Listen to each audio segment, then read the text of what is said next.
Karma doesn't always arrive with dramatic courthouse scenes or explosive arguments that neighbors talk about for years.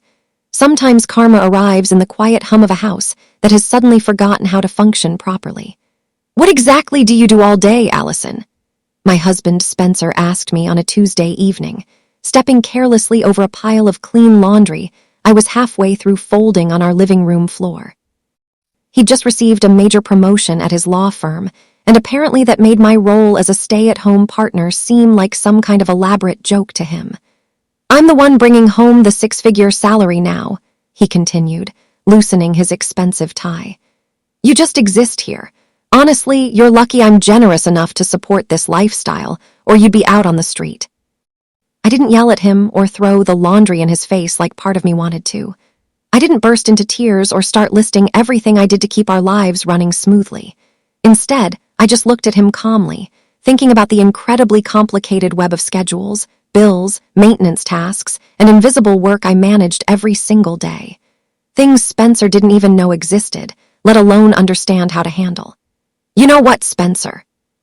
"You're absolutely right," I said, setting down the shirt I'd been folding. "I think I need a vacation to really appreciate how easy my life is compared to yours. I'm going to visit my sister Patricia for about 10 days. You'll be fine without me, right?" Spencer looked surprised for maybe 2 seconds before shrugging. "Sure, take your little vacation. Maybe it'll help you gain some perspective about how good you have it." The next morning, I packed a single suitcase with casual clothes, grabbed my laptop and personal documents, and drove 3 hours to Patricia's apartment in the city. I texted Spencer that I'd arrived safely, then did something I'd never done before in our 12 years of marriage. I turned off my phone completely. I didn't leave emergency numbers or instructions. I didn't sabotage anything in the house or set up traps. I just stopped being the invisible glue holding everything together. Then I sat back and waited to see how long it would take for everything to fall apart. Let me explain what Spencer didn't know about our life, the things he'd never noticed because they happened like magic around him. He thought our house just ran itself automatically, that bills paid themselves, that problems solved themselves, that everything functioned perfectly without any human effort. He didn't know that the reason our lawn stayed beautifully green all summer was because I got up at 5 o'clock every single morning to manually adjust our faulty sprinkler timer. The system was old and glitchy, and instead of spending $3,000 replacing it, I'd learned its quirks and worked around them. Every morning before Spencer even woke up, I was outside in my bathrobe, making sure the sprinklers would run correctly during the day. Spencer also didn't know that the reason his lucky blue shirts always looked crisp and perfect was because I took them to a specific tailor named Mr. Chen, who worked 3 towns away. Mr. Chen was the only person in the area who knew how to properly handle silk without damaging it, and he charged reasonable prices. I made the 40-minute drive every other week, dropping off Spencer's shirts and picking up the finished ones. Spencer just opened his closet and found perfect shirts hanging there, never once asking how they got that way. To him, clean-pressed clothes were something that just appeared, like magic performed by invisible fairies who required no thanks or recognition. Most importantly, Spencer had absolutely no idea that our HOA fees, property taxes, and the insurance payment for his precious sports car were all paid through complicated online portals that I managed manually each month. None of these bills were on autopay because each one required verification steps, document uploads, or confirmation codes sent to my email. Spencer hadn't looked at a single login screen or bill payment website in 7 years of living in our house. To him, the world was just a place where things magically worked without effort. Money left his paycheck, got deposited in our joint account, and somehow all of life's requirements were handled. He genuinely believed everything happened automatically, that modern life required no actual management or attention to detail. Day 1 of my vacation passed quietly. I slept late for the first time in years, had a leisurely breakfast with Patricia, and spent the afternoon reading a novel I'd been trying to finish for 6 months. My phone stayed off, sitting in a drawer in Patricia's guest room. I felt guilty for maybe an hour, wondering if I should check in, but then I remembered Spencer's words. "You just exist here." The guilt faded. Meanwhile, back at our house, Spencer probably didn't notice anything wrong yet. The sprinklers would run on their preset schedule today. The laundry was already done. The refrigerator was full of food I'd prepared before leaving. Everything would seem fine to him, but I knew what was coming, and part of me felt excited in a dark way to see how he'd handle it. Day 2 started normally for Spencer based on what I learned later. He woke up, found clean clothes in his closet that I'd prepared, ate cereal for breakfast because he didn't know how to cook anything more complicated, and went to work. But that afternoon, things started going wrong. The sprinkler timer, which I hadn't been there to manually adjust at 5 that morning, glitched exactly like I knew it would. Instead of running for the programmed 30 minutes, it got stuck in the on position. Water poured onto our front lawn continuously for 14 straight hours. By the time Spencer arrived home from work at 7 that evening, our front yard had transformed into a swamp. Worse yet, water had seeped under our front door, spreading across the hardwood floors he'd always been so proud of. I can only imagine Spencer's face when he opened the front door and stepped into a puddle. He called my phone immediately, but of course it was turned off. According to Patricia, who heard about this later from our neighbor, Spencer spent 2 hours trying to turn off the sprinkler system manually. He couldn't figure out which valve controlled what, and our system wasn't labeled clearly because I'd always just handled it myself. By the time he finally succeeded in shutting off the water, significant damage had been done. The hardwood floors were soaked and starting to warp. The expensive rug in our entryway was ruined. Spencer had to call an emergency water removal service at 9 o'clock at night, and they charged him triple because it was after hours. Day 3 brought even bigger problems, the kind that would really test Spencer's ability to function without me. He woke up planning to drive his beloved sports car to an extremely important meeting with senior partners at his law firm. This meeting was crucial for his new promotion, a chance to prove he deserved his elevated position. He got dressed in one of his blue shirts, grabbed his briefcase, and headed to the garage feeling confident. But when he pressed the button to start his car, absolutely nothing happened. The engine didn't turn over. The dashboard didn't light up. The car was completely dead, and not because of a mechanical failure. It was dead because the insurance had lapsed 3 days earlier, and the car's advanced anti-theft system had automatically engaged. See, Spencer's sports car was one of those expensive European models with smart security features designed to prevent theft. When the insurance company detected that our policy had lapsed, they sent an automatic signal to the car's computer system, which locked it down completely.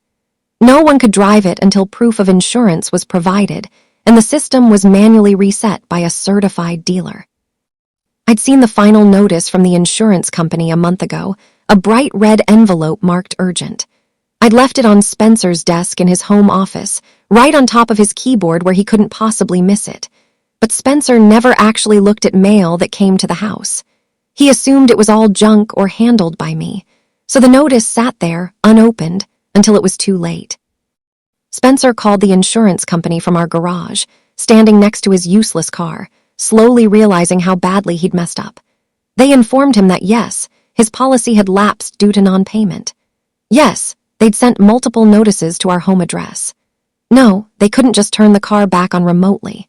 He'd need to pay the overdue premium plus a reactivation fee, then wait for the payment to process, then schedule an appointment at a dealer to have the security system reset. The earliest appointment available was in 5 days.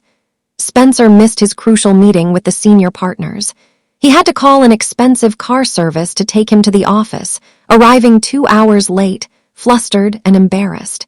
His new promotion was suddenly looking shaky. That evening, Spencer decided to fix the house problems by throwing money at them, which was his solution to most things. He called a professional cleaning company to handle the water damage and clean up the mess. But when the cleaning crew arrived the next morning on day 4, they ran into another problem Spencer hadn't anticipated. Our house has an advanced security system that I'd insisted we install 3 years ago after a break-in on our street. For safety reasons, the system requires a unique guest code for any service people or visitors who need access when we're not home. That guest code rotates automatically every 48 hours to prevent anyone from memorizing it or sharing it. Only I knew where to find the master code that generated the temporary ones. Spencer searched everywhere for the master code. He went through my desk, his office, the kitchen drawers, our bedroom. Nothing. The cleaning crew waited outside for 30 minutes before giving up and leaving, charging Spencer a cancellation fee. He tried calling the security company, but they wouldn't give him the information over the phone without being able to verify his identity through a series of security questions that only I knew the answers to. That afternoon, purely by bad luck, Spencer locked himself out of the house completely. He'd gone outside to check the mail and the front door had shut behind him, automatically locking. His keys were inside on the kitchen counter. The security system was armed. He was trapped in his own front yard, which was still a muddy swamp. To make matters worse, it started raining that afternoon. Spencer stood in our soggy yard in his business suit, getting soaked, unable to get into his own house. He tried breaking a window, but the security system detected the impact and started blaring a loud alarm that alerted the whole neighborhood. Police showed up within minutes, and Spencer had to explain that yes, this was his house, but no, he couldn't prove it because his ID was inside. They were skeptical until our neighbor Mrs. Patterson confirmed she recognized him. By this point, Spencer was desperate, humiliated, and starting to realize just how much he didn't know about his own life. He finally walked to our neighbor's house and asked to borrow their phone. He called Patricia's landline because he didn't know the number and had to look it up. Patricia answered and immediately handed the phone to me, saying Spencer sounded like he was having some kind of crisis. "Allison, please," he said, and his voice sounded completely different from the arrogant tone he'd used days earlier. He sounded like a man who'd been dropped in the middle of a jungle without a map or supplies. "Everything is falling apart. The yard is destroyed, the floors are ruined, the car won't start, and I'm locked out of my own house in the rain. The power got shut off too because apparently some bill didn't get paid. How do I fix any of this? I need you to come home right now and handle these things." I sat there on Patricia's comfortable couch, looking out at the sunset, feeling absolutely no urgency to rescue him. "I don't know how to fix those things, Spencer," I said calmly, taking a sip of the tea Patricia had made for me. "I'm just a woman who exists, remember? Surely a successful lawyer with a 6-figure salary can figure out a simple sprinkler system and some basic household tasks. These are just normal life things that happen automatically, right?" There was a long silence on the other end of the line. I could hear rain in the background and the faint sound of our security alarm still going off.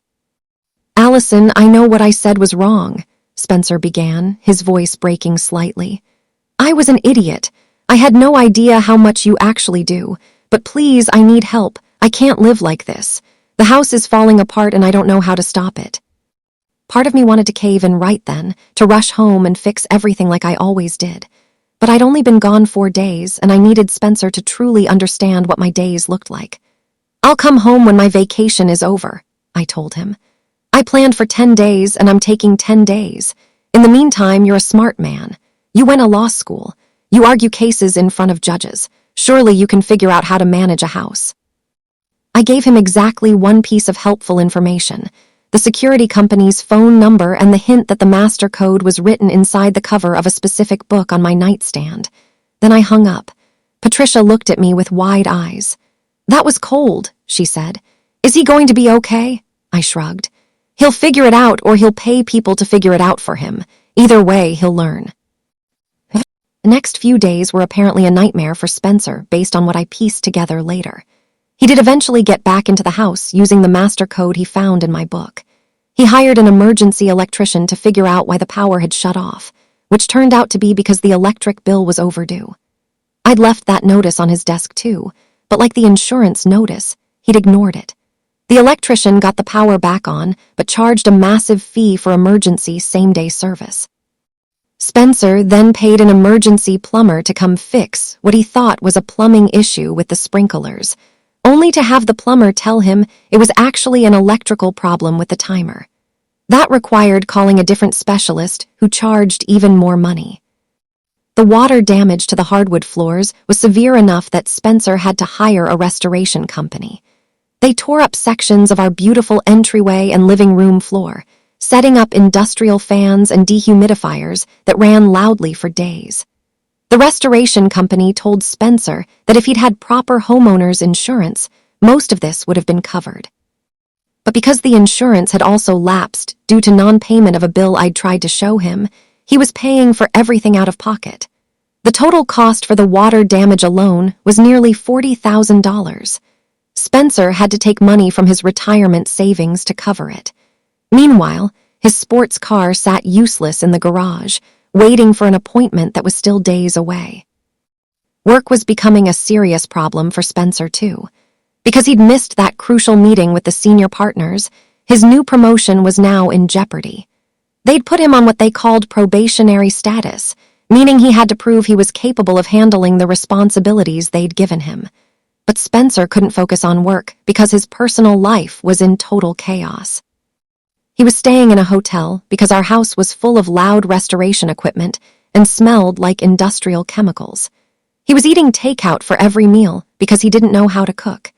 He was exhausted from trying to manage problems he didn't understand, making phone calls to companies he'd never heard of, dealing with issues he didn't even know existed a week ago. His carefully organized life had become complete chaos. On day 8, Spencer called me again. This time his voice was different, quieter, and more humble. "I'm not calling to beg you to come home early," he said. "I just wanted to say I'm sorry, really, genuinely sorry. I had no idea what you did every day. I thought the house just ran itself. I thought life just happened automatically around me. I never realized you were the one making everything work behind the scenes. I was arrogant and stupid and incredibly disrespectful. You deserved so much better than how I treated you." I could hear real emotion in his voice, actual understanding rather than just desperate need. "I appreciate the apology," I told him honestly. "I'll be home in 2 days like I planned. We can talk about everything then." He thanked me and hung up without asking for help, which told me he really was starting to understand. I returned home on day 10 to find our house in shambles. The entryway floor was torn up and covered in plastic. Industrial equipment hummed loudly in multiple rooms. Spencer's car still sat useless in the garage. Bills and notices covered every surface in his home office. Spencer himself was sitting at our kitchen table, surrounded by instruction manuals, warranty documents, and customer service phone numbers written on scraps of paper. He looked exhausted, defeated, and about 10 years older than when I'd left. When he saw me walk in with my suitcase, he actually stood up and started crying. "I'm so sorry, Allison," he said. I just had no idea." I set down my suitcase and looked around at the destruction his ignorance had caused.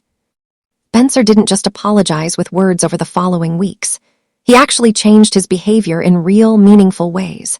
He hired a property management company to handle many of the tasks I'd been doing for free, things like coordinating with repair people and managing service schedules. He took over paying all our bills himself so he could finally see the invisible costs of our life together.